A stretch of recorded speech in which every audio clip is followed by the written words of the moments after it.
आज विस्तार से बताए, जो शौचालय हो या फिर पीएम प्रधानमंत्री आवास हो या फिर हमारे बच्चियों का बेटी बचाओ बेटी पढ़ाओ का एक जो जागरूकता, बेटी बचाओ और बेटी पढ़ाओ।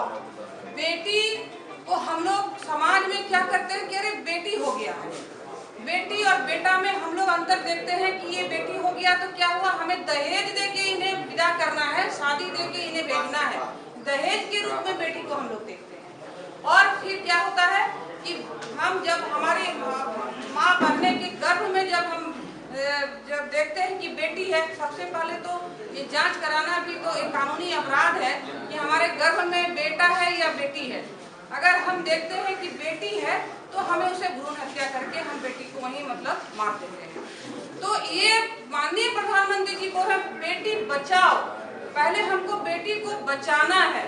आज अब हम भी अगर यहाँ दो शब्द बोल रहे हैं, आज हम इस विधानसभा का नेतृत्व कर रहे हैं, तो कहीं न कहीं मेरे पिताजी मेरे माता जी भी मुझे जन्म दिए थे, तभी आज हम यहाँ खड़े होके बोल रहे हैं, दो शब्द हम बोल रहे हैं या फिर नेतृत्व दे रहे हैं। तो इसी तरह से बेटी को हमें बचाना है। ऐसा नहीं कि बेटी है तो हम गर्भ में उसे भ्रूण हत्या करके उन्हें मार देंगे, ऐसा नहीं करना है। माननीय प्रधानमंत्री जी बोल रहे हैं बेटी बचाओ और बेटी पढ़ाओ। बेटी को जन्म देने के बाद ऐसा नहीं कि हम मतलब जन्म तो दे हो गया, लेकिन अब बेटी को दहेज देने के लिए बैंक में हमें पैसा रखना पड़ेगा, ऐसा नहीं। बेटी को हमें पढ़ाना है, उसे योग्य बनाना है। शादी ब्याह तो वो अपने जब योग्य बनेगी तो वो तो खुद उसको शादी करने के लिए लाइन में सब लगा रहेगा, अगर हम बेटी को योग्य बना देंगे। तो बेटी बचाओ बेटी पढ़ाओ, ये जो माननीय प्रधानमंत्री का सोच जो है, ये जो काम हो रहा है, साथ ही साथ महिलाओं को ध्यान में दिया जाए, महिलाओं का सुरक्षा का बात हो, महिलाओं का जो मान सम्मान का बात हो, ये तमाम जितने भी हमारे पूर्व वक्ताओं ने विस्तार से, सुरजीत चंद्रा जी एक एक लाइन विस्तार से बता दिए। तमाम हमारे जितने भी यहाँ पदाधिकारी हैं, पूर्व वक्ता ने बताएं कि क्या हमारे माननीय प्रधानमंत्री जी किस तरह से आगे काम कर रहे हैं, किस तरह उन्होंने देश में, किस तरह से राष्ट्र देश में काम कर रहे हैं। आज तक हम लोग नहीं देखे हैं, कोई नहीं कि एक दिन भी वो रेस्ट किए हैं। उनका खांसी बुखार तो छोड़िए, वो कभी भी एक दिन भी उनको रेस्ट नहीं मिला कि हम 2 दिन के लिए रेस्ट, उस दिन भी वो मतलब रेस्ट नहीं लिए।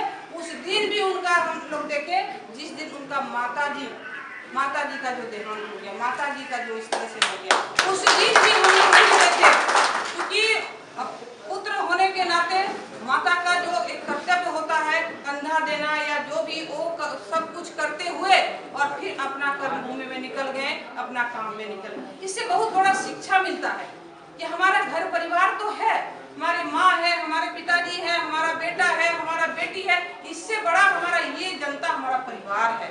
इस घर परिवार को हमको सुरक्षित रखना है।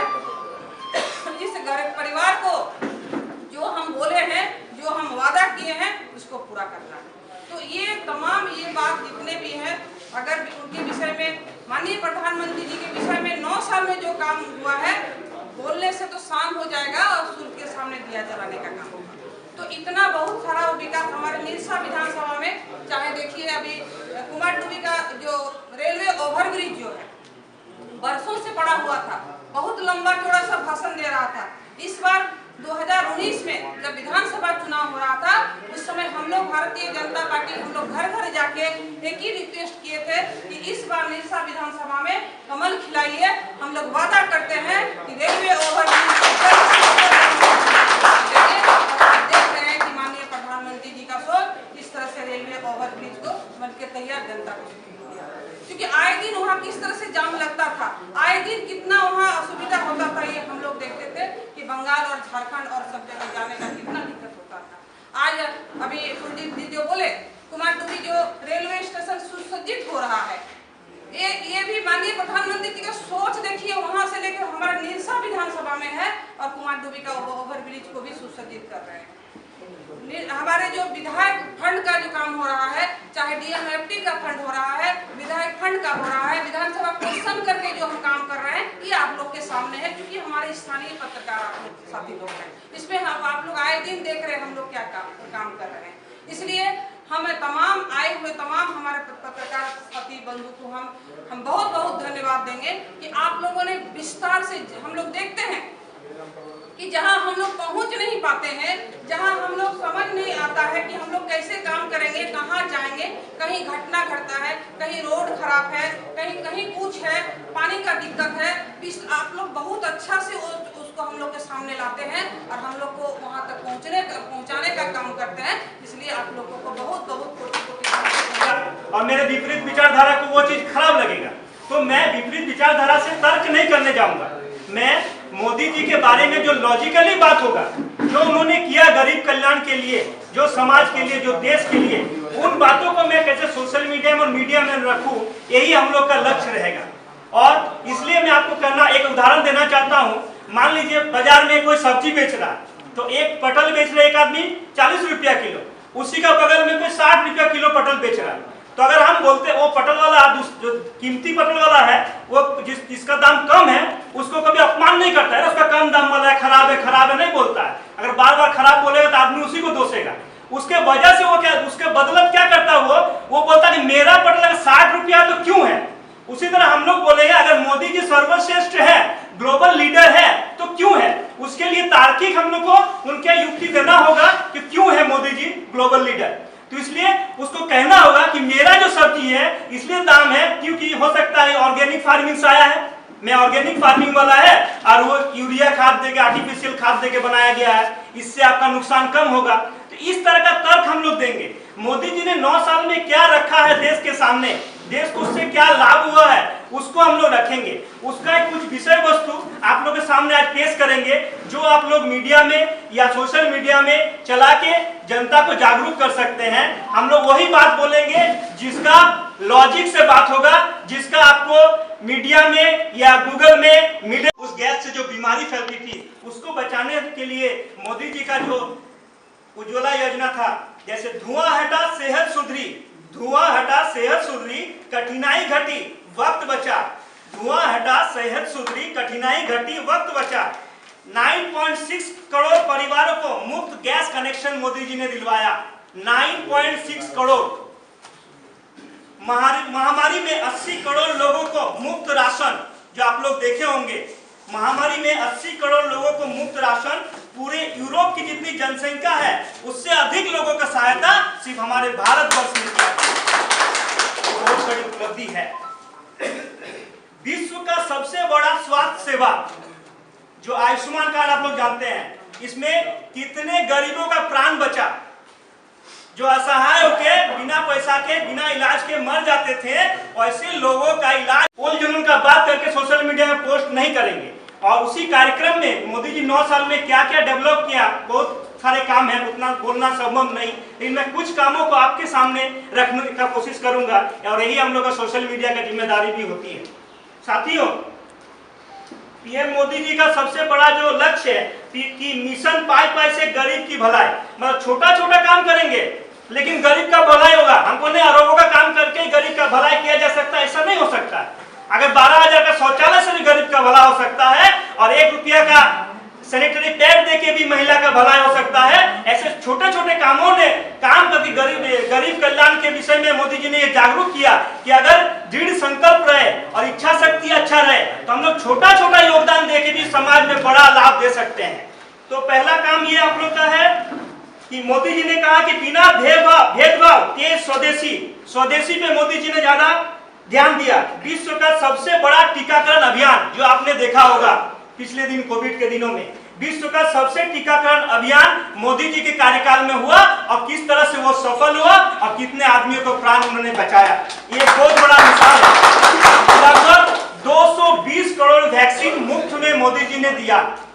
220 करोड़, आप लोग चाहे तो आंकड़ा को लिख भी सकते हैं और गूगल में सर्च भी कर सकते हैं। विदेश तक की इज्जत बढ़ी, सुरक्षा बढ़ी, स्वाभिमान बढ़ा। 3.5 करोड़ से ज्यादा परिवारों को पक्का घर दिलवाया, और वो लक्ष्य अभी 2024 तक चालू है, और आगे भी मोदी जी सबको, किसी को भी बेघर ना रहे, कोई भी बरसात में, धूप में, ठंडा में नहीं मरे। इसलिए मोदी जी का जो लक्ष्य है कि सबके ऊपर छत हो, ये लक्ष्य को मोदी जी कैसे आगे ले जा रहे हैं वो आप लोग देख रहे हैं, उसी को जनता के बीच हमें रखना है।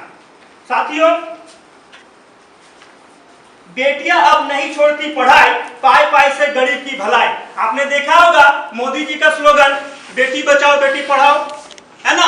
तो ये जो मोदी जी स्कीम है वो वो अभी भी चल रहा है, जो समाज में बहुत ही लाभदायक है। बहन बेटियों के लिए, माताओं के लिए 1 रुपया में सैनिटरी पैड, ये कोई दूसरा पार्टी सोच ही नहीं सकती। मोदी जी जो छोटा छोटा पैसा में जो कैसे मदद किया जा सकता है गरीबों का, वो मोदी जी से बेहतर कोई नहीं सोच सकता।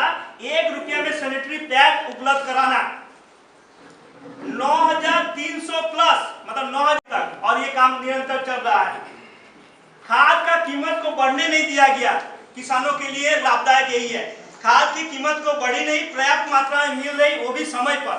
जितना खाद चाहिए वो पर्याप्त मात्रा में मिल रहा है, और वो भी समय पर मिल रहा है। अब पहले क्या होता था, किसानों को बिचौली खा जाते थे। जो भी ब्लॉक से पैसा आता था, दलाल के माध्यम से वो पैसा गबन कर दिया जाता था, उसका आंशिक ही मिल पाता था। लेकिन मोदी जी ने क्या किया, डायरेक्ट 6,000 रुपया खातों में डालने का काम किया। ये बहुत बड़ी उपलब्धि है कि किसानों को कर्ज लेके धान नहीं रोपना पड़ा या बीज नहीं रोपना पड़ता है। आप देखे होंगे एक EWS स्कीम आया है। EWS मतलब इकोनॉमिकली वीक सेक्शन, जो आर्थिक रूप से कमजोर वर्ग है, उनके लिए 10% आरक्षण का व्यवस्था मोदी जी ने करवाया। ये आप लोग सुने होंगे। मतलब पहले था जाति आरक्षण, वो तो आप लोग सुने होंगे, जाति वर्ग के हिसाब से आरक्षण, नौकरी में हो, चाहे पढ़ाई में हो, चाहे कोई भी सेक्टर में हो। लेकिन अब जो EWS स्कीम आया, जिसके तहत 10% लोगों को आरक्षित किया गया, जो चाहे कोई भी जात से हो, चाहे जनरल हो, चाहे कोई भी हो, अगर वो दूसरा आरक्षण नहीं ले रहा, मान लीजिए वो OBC का आरक्षण नहीं प्राप्त कर पा रहा, SC का आरक्षण नहीं प्राप्त कर पा रहा, तो उनके लिए 10% EWS का आरक्षण मोदी जी दिलाने का व्यवस्था करवाया। ये बहुत बड़ी हम लोग का उपलब्धि है।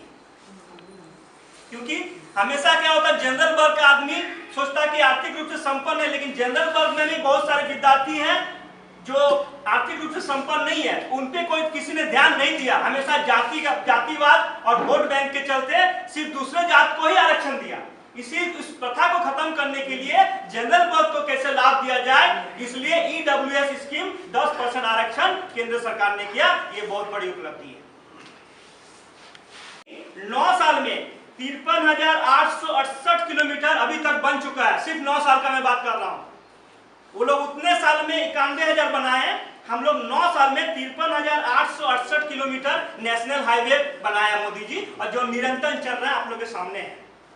वाटरवे मतलब जल मार्ग, पहले हम लोग एयरवे या जमीन की रास्ता से जाते थे, लेकिन वाटरवे हम लोग के पास 2014 तक एक भी नहीं था। इसको जल मार्ग कहते हैं।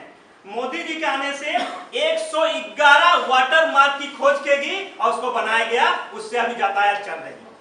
2014 तक 0 था, और 9 साल में 111 जल मार्ग बनाए गए, उसका भी उपयोग किया जा रहा है।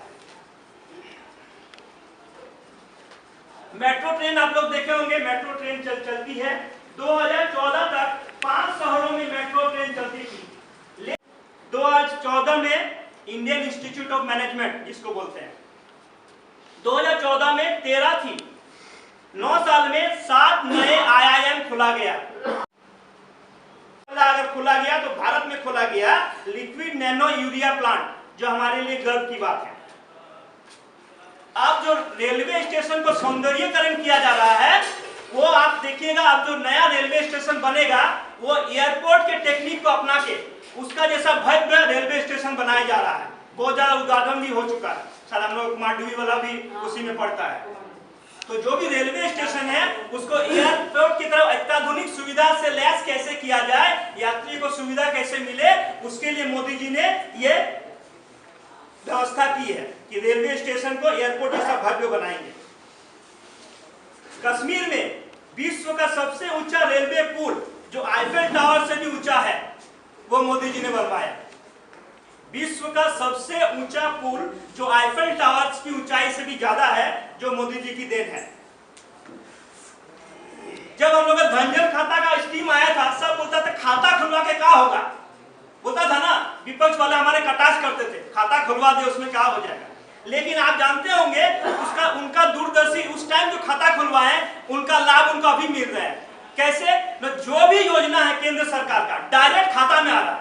इससे क्या होगा, कोई बिचौली या कोई दलाल उसका कटौती नहीं कर, कट मनी जिसको बोलता, वो नहीं कर पा रहा है, डायरेक्ट खाता में दिया जा रहा है। इसलिए हम लोग जब खाता खुल रहा था उसका जो मजाक उड़ाया जिन लोगों ने, आज उनके मुंह में ये तमाचा है जो मोदी जी ने कर दिया।